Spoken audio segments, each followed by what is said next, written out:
memberikan konsekuensi yang jelas, konsekuensi yang berat terhadap lembaga-lembaga yang lalai dalam melindungi setiap anak didik mereka, terutama dari pelecehan seksual. Tidak penting mereka kiai, mereka guru ngaji, mereka ustadz, mereka apa, tidak penting. Semua sama di mata hukum.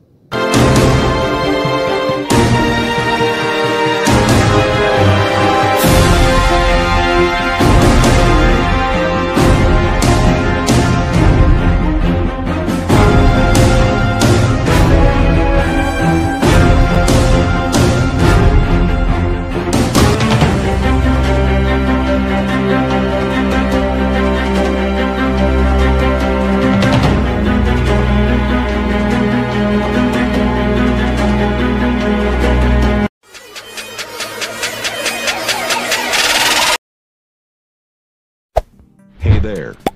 Subscribe to my channel. And also press this bell icon.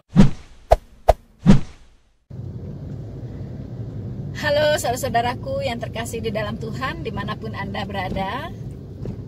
Bertemu kembali dengan saya Rina Solihin dalam channel Rina Menjawab. Teman-teman, saya menyaksikan ya, begitu banyak terjadi masalah pelecehan seksual di negara kita. Dan mirisnya, itu terjadi di lembaga-lembaga pendidikan berbasis agama. Ini yang menarik perhatian teman-teman, ya. Sebagai seorang wanita dan sebagai seorang ibu yang memiliki putri, tentunya akan ikut merasakan apa yang dirasakan oleh orang tua maupun oleh para putri-putri santriwati yang mengalami pelecehan seksual yang dilakukan bukan main-main, yang dilakukan oleh para petinggi pondok pesantren. Ini miris ya, sekaligus ini membuat kita geram teman-teman ya. Saya pribadi geram teman-teman dengan para pelaku-pelaku pedofil ya, pedofil yang merudal paksa putri-putri remaja kita.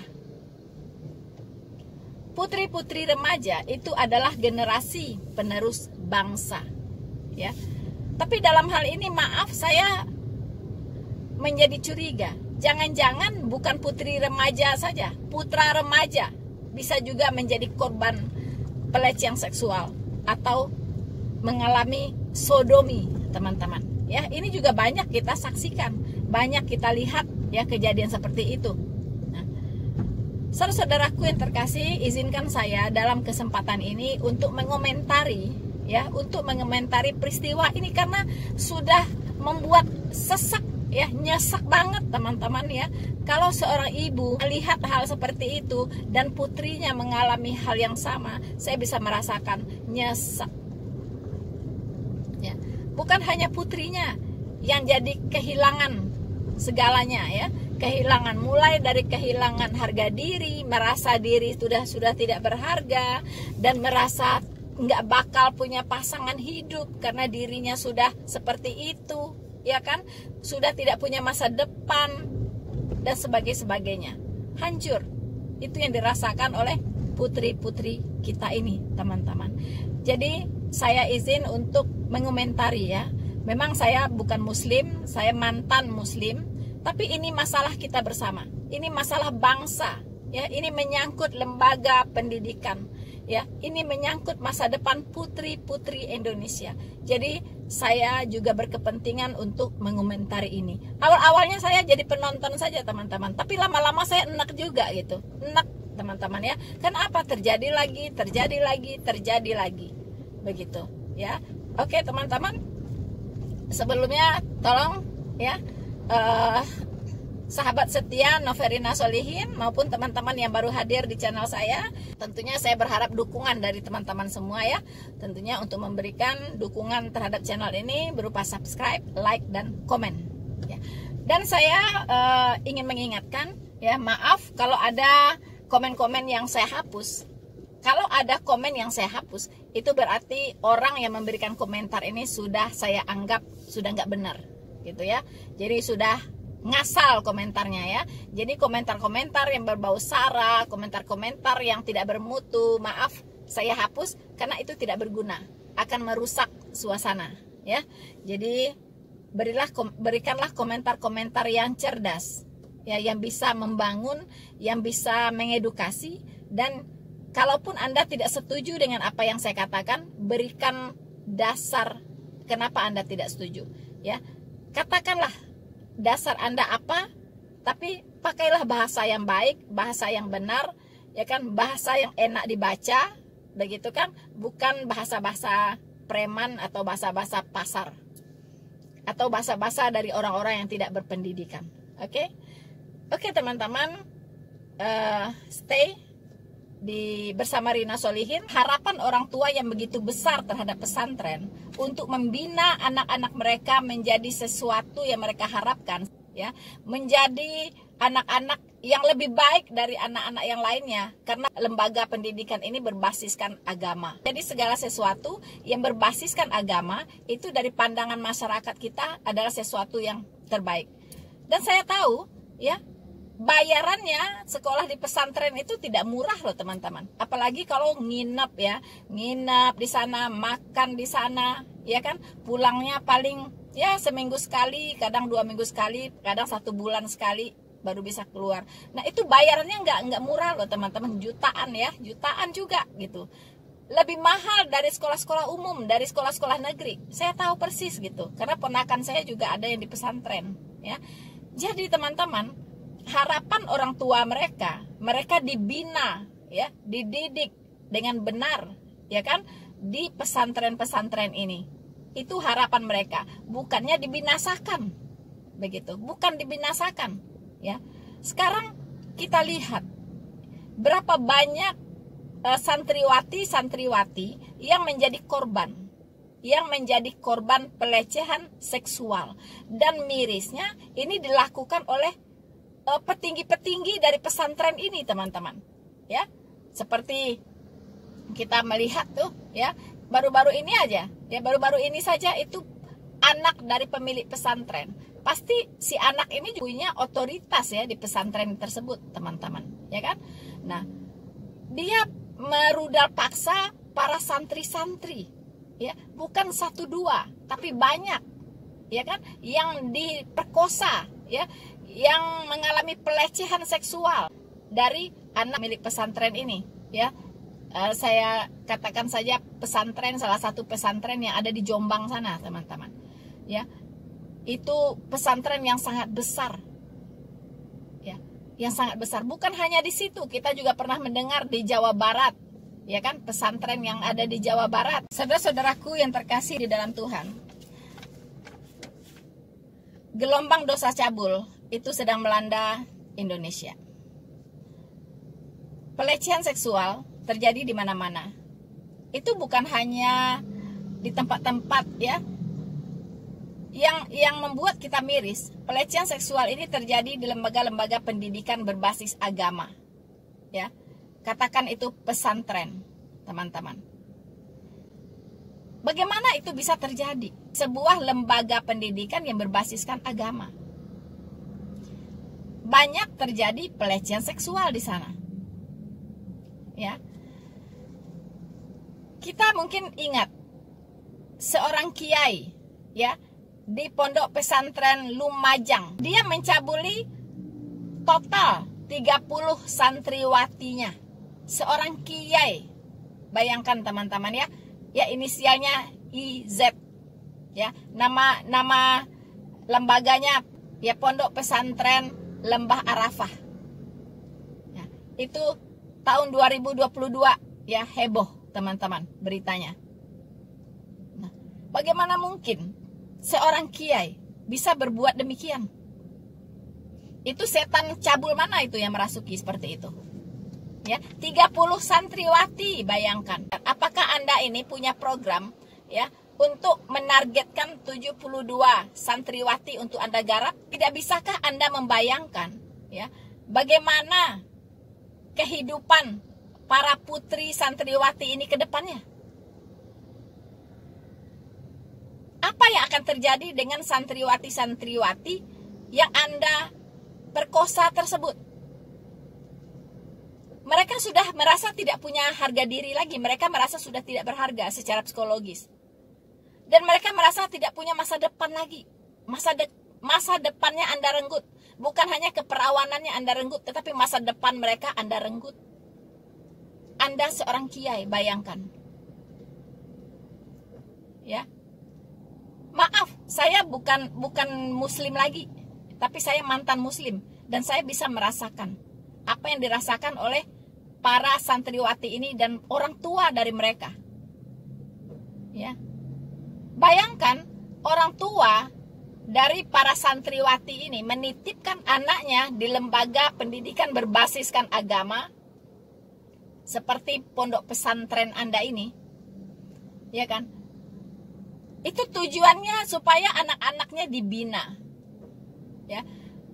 Mereka mengharapkan anak-anaknya menjadi sesuatu yang luar biasa begitu, baik secara mental, spiritual, ya. Tapi alih-alih dibina, yang ada dibinasakan. Bayangkan. Kita tidak bicara agama di sini, tapi bicara tentang kemanusiaan. 30 santriwati dicabuli oleh seorang kiai. Saudara-saudaraku yang terkasih di dalam Tuhan, bukan hanya itu, ya. Kita juga sekarang sedang menyaksikan ya sebuah kasus pencabulan, ya, yang dilakukan oleh seorang putra pemilik pondok pesantren, ya, yang disebut dengan Gus Boci, ya. Gus Boci ini melakukan pelecehan terhadap santriwati-santriwati, ya, yang menjalankan pendidikan di pondok pesantrennya. Pondok pesantren ini sangat besar di Jombang sana, teman-teman, dan sungguh di luar akal sehat, ya.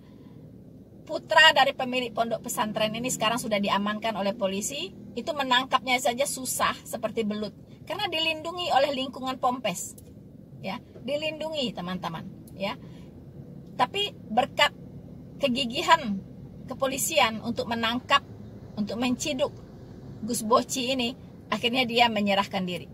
Sekarang kasusnya sudah ada di tangan kepolisian. Kita berharap ya orang-orang seperti ini dihukum seberat-beratnya. Kenapa? Karena dia sudah melakukan pelanggaran hak azazi manusia. Karena para santriwati ini punya hak azazi, ya, untuk dilindungi, ya kan, untuk punya masa depan yang lebih baik, ya, untuk punya impian-impian yang lebih baik. Tapi dengan dicabulinya mereka sudah hancur secara psikologis, ya. Makanya mereka harus didampingi oleh psikolog untuk kembali membangun kepercayaan diri mereka sebagai korban pelecehan seksual. Teman-teman, sekolah di pondok pesantren itu tidak murah. Saya tahu, mahal, ya, karena harus bayar penginapan, bayar makan, ada uang penginapan, ada uang makan, uang sekolah, dan lain-lain. Ya, itu lebih mahal dari sekolah-sekolah umum, teman-teman. Ya, tapi rakyat Indonesia terobsesi karena ini adalah lembaga pendidikan berbasiskan agama. Ya, mereka terobsesi bahwa di sana anak mereka akan aman. Ya, anak mereka akan menjadi orang-orang yang super. Anak-anak mereka akan menjadi orang-orang yang secara agama itu wah mantap lah gitu ya, mantap begitu. Karena setiap hari kerjanya ya belajar agama begitu kan, bahkan menghafal ayat-ayat di kitab sucinya begitu. Bagaimana mungkin? Tetapi semua itu jauh dari yang diharapkan. Kita tidak tahu ini, ya. Kita tidak tahu ini apakah santriwati saja yang dicabuli. Ya. Bisa jadi yang santriawan, ya kan? itu juga bisa dicabuli, disodomi, teman-teman. Itu tidak jarang terjadi, teman-teman, ya. Kemudian kita juga lihat, ya, kasus lain, kasus pelecehan seksual di pondok pesantren di Kabupaten Bandung, yaitu di Ciparai. Mungkin teman-teman masih ingat, ya. Nah, korban-korbannya juga tidak sedikit, begitu. Kejadiannya sudah mulai terjadi dari tahun 2019, tetapi baru satu yang berani melapor pada tahun 2022. Bayangkan, banyak anak-anak yang mengalami pelecehan seksual itu tidak berani melapor, teman-teman. Malu, ya kan? Malu, takut dimarahin orang tua, takut malu dengan masyarakat dan sebagainya. Mereka lebih banyak diam. Jangan-jangan korbannya tidak sebanyak ini, bisa jadi berlipat-lipat, teman-teman, ya, bisa jadi lebih banyak lagi karena banyak yang tidak mau melapor dan banyak tidak mau mengaku juga karena malu.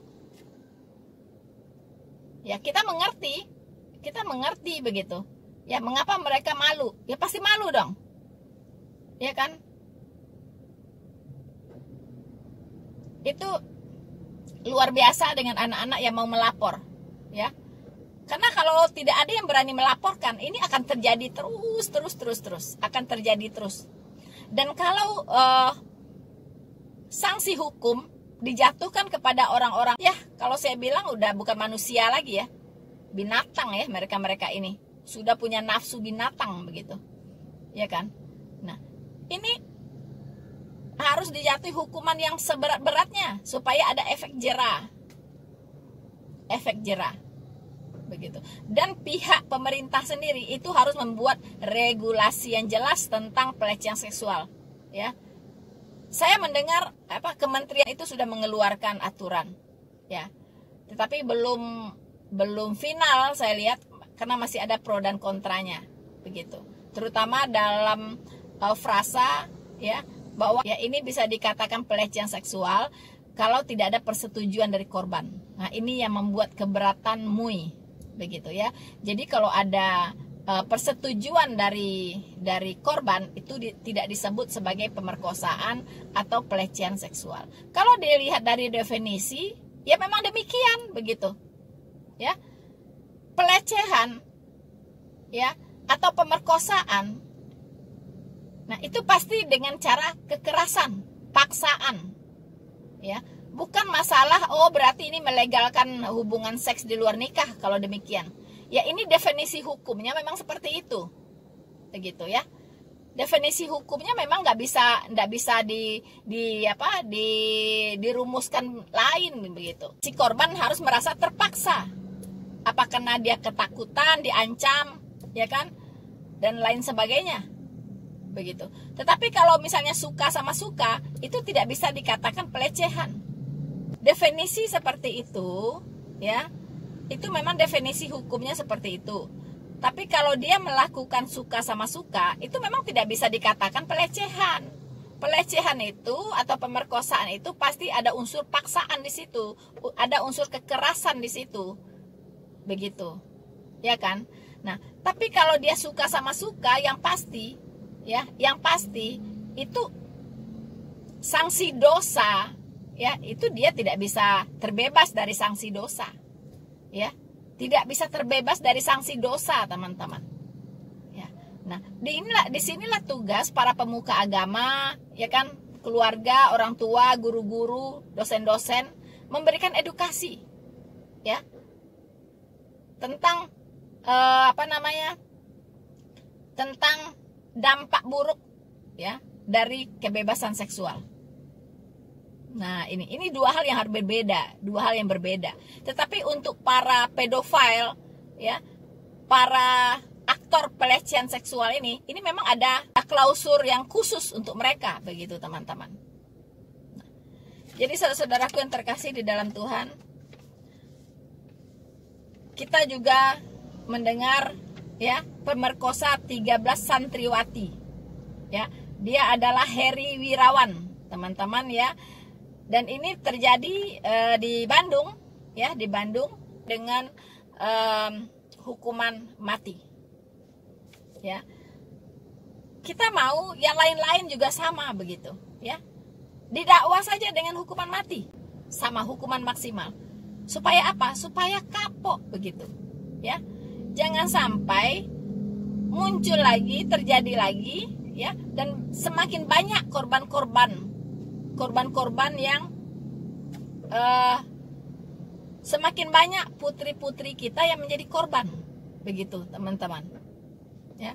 Jadi harus dihukum seberat-beratnya. Kenapa? Karena mereka ini seharusnya membina para santriwati untuk menjadi lebih baik, membina mental mereka, membina moral mereka, ya kan? Bukannya membinasakan, begitu. Bukannya membinasakan seperti yang mereka lakukan, ya, dalam hal pelecehan seksual atau pemerkosaan. Bahkan ada yang hamil, sampai hamil berkali-kali juga ada.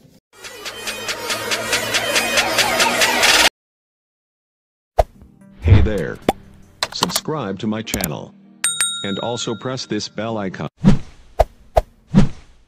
Saudara-saudaraku yang terkasih di dalam Tuhan, untuk lembaga pendidikannya sendiri, itu tidak boleh lepas dari tanggung jawab, ya. Tidak boleh lepas, ya. Tidak bisa terbebas dari tanggung jawab. Ya. Mengapa? Karena itu terjadi di lembaga pendidikan itu sendiri. Begitu. Ya, itu terjadi di sana. Nah, bahkan dari para korban kita melihat ada pelaporan, ya, dari mereka, kesaksian dari mereka bahwa mereka kadang sudah melapor ke ketua yayasan, begitu, ya, sudah melapor ke atasan atau orang yang punya wewenang di lembaga itu, tetapi mereka tidak digubris, malah dicuekin, begitu, malah ada yang disalahkan juga, bahkan banyak yang tidak percaya dengan apa yang mereka alami. Dan ada kesan melindungi oknum ini, ya, melindungi si pelaku. Ada kesan melindungi si pelaku, begitu. Nah, bahkan kita lihat mau ditangkap pun itu dilindunginya dengan sedemikian rupa, begitu, ya, supaya tidak ditangkap oleh kepolisian. Bayangkan. Jadi untuk penegak hukum, mohon lembaga pendidikan yang bersangkutan tidak bisa terbebas dari tanggung jawab. Harus dituntut pertanggungjawabannya juga. Ya. Kenapa? Supaya mereka ke depannya, ya, itu tidak lagi menganggap sepele, atau tidak lagi melegalkan, atau tidak lagi memberikan ruang, ya, untuk pelaku-pelaku pedofil yang terjadi di lembaga pendidikan mereka, begitu, ya. Jadi mohon para petinggi dari lembaga pendidikan ini itu dimintai pertanggungjawaban juga. Pasti harus dimintai pertanggungjawaban. Mereka tidak bisa terbebas dari situ. Ya. Kemudian lembaga pendidikan ini kalau terbukti terlibat melindungi pelaku, itu bisa diberikan sanksi untuk ditutup. Ya. Lembaga pendidikannya ditutup. Karena ini bukan main-main. Yang jadi korban bukan 1-2, tapi banyak, puluhan, ya.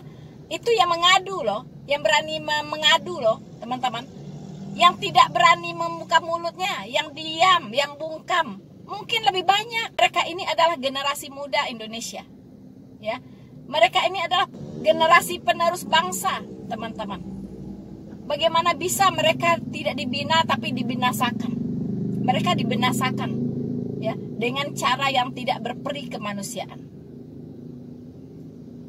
Ini tidak boleh lagi terjadi, ya, baik di lembaga pendidikan berbasis agama maupun non, ya, tidak bisa dibiarkan. Sudah saatnya pemerintah dalam hal ini Kementerian Pendidikan untuk tegas bertindak, ya, untuk tegas, dan juga para penegak hukum, ya, jangan tendeng aling-aling. Oh, karena dia muslim, oh karena dia kiai, oh karena dia pemilik pesantren, oh dia ini guru besar. Jangan lihat itu. Siapapun pelakunya harus ditindak tegas dan berikan hukuman yang seberat-beratnya. Karena dia sudah menghancurkan generasi muda Indonesia. Dan ini presiden buruk.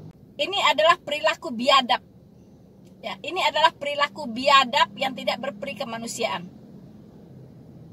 Jadi pelakunya harus dihukum seberat-beratnya. Saudara-saudaraku yang terkasih di dalam Tuhan, miris sekali teman-teman kalau kita lihat ya kejadian yang terjadi di Sumatera Barat. Itu pencabulan yang dilakukan terhadap anak kecil.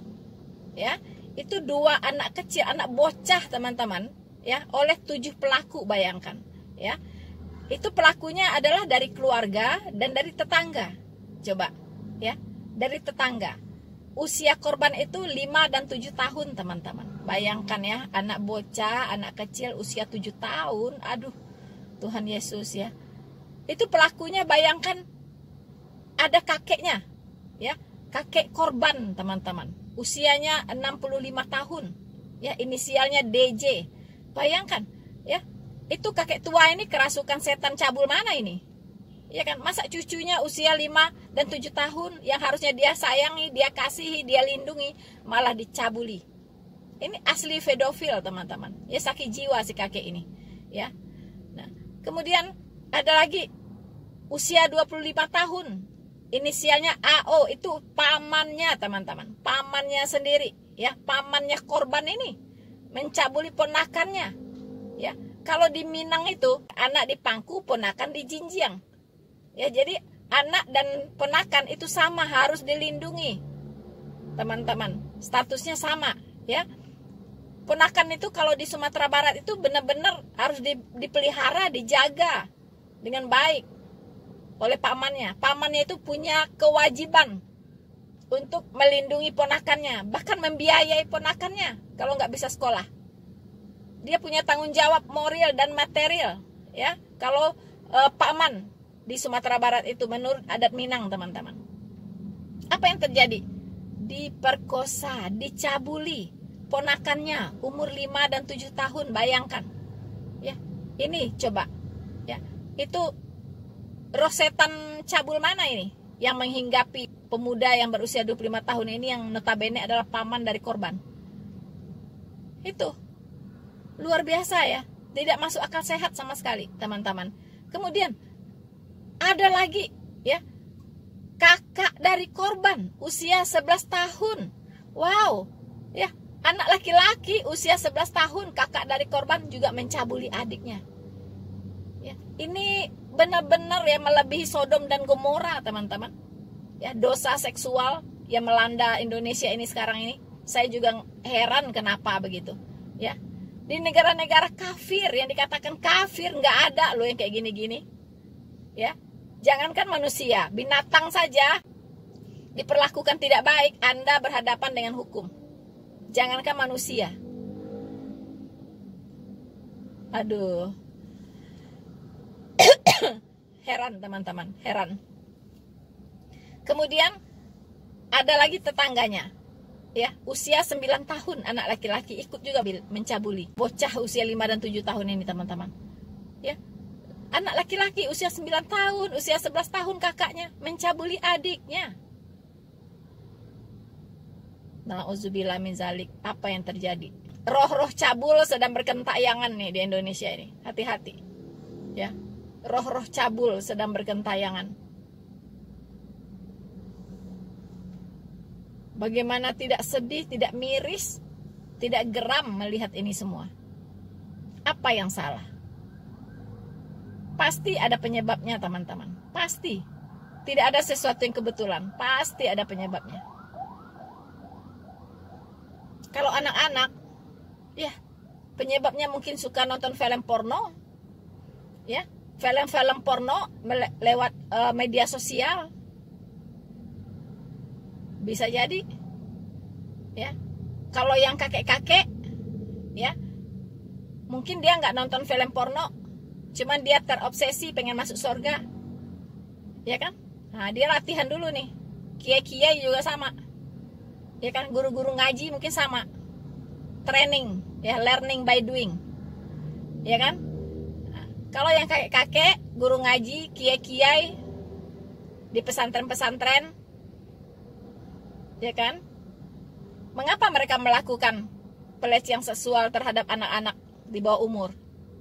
umur 14 tahun, 15 tahun, siswi yang harusnya dilindungi, ya kan, di masa pendidikan mereka, dicabuli, teman-teman. Ya, ini praduga tidak bersalah ya. Mungkin mereka terobsesi. Ya, untuk ya ada ustadz kan yang mengajarkan kalau di surga itu kerjanya cuma memecahkan perawan. Gila nggak itu? Ya gila gitu. Dan nggak waras. Akhirnya beginilah jadinya. Orang-orang yang mendengarkan dia jadinya begini. Umur 28 tahun. Memperkosa anak umur 5 dan 7 tahun. Pedofil. Kakek 65 tahun. Kakek sendiri loh. Memperkosa cucu sendiri umur 5 dan 7 tahun. Gila. Udah sakit jiwa itu. Ya. Kelainan seksual. Pedofil. Ya kan? Di pesantren-pesantren. Guru ngaji. Petinggi pesantren, bahkan ada yang pemilik pesantren, mencabuli siswi-siswinya, para santriwati-santriwatinya. Bukan 1, 2, banyak. Mungkin targetnya 72 mungkin. Saya kira. Kenapa? Karena mau learning by doing gitu. Learning by doing. Gila. Gila sekali. Tuhan, tobatlah orang-orang seperti ini. Walaupun ada orang-orang yang belum mengenal kebenaran, tapi nggak gini-gini amat. Begitu. Ya kan? Ini apa ini? Apa bisa disebut apa orang ini? Orang ini pantas disebut lebih dari binatang. Yes, lebih dari binatang. Ya. Otaknya, kalau udang itu otaknya di pantat ya. Kalau ini otaknya di mana nih? Nggak ada kayaknya otaknya. Kosong, batok kepalanya kosong. Teman-teman, siapa yang tidak marah, siapa yang tidak jengkel mendengar ini semua? Karena sudah bertentangan dengan akal sehat. Ya. Bertentangan dengan akal sehat.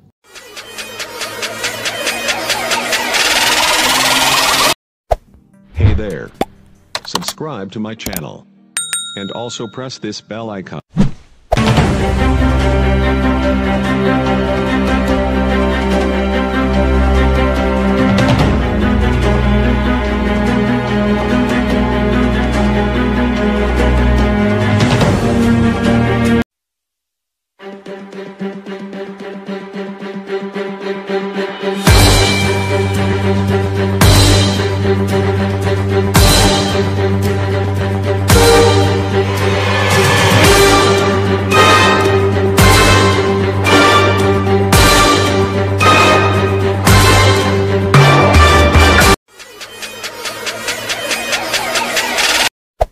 Hey there.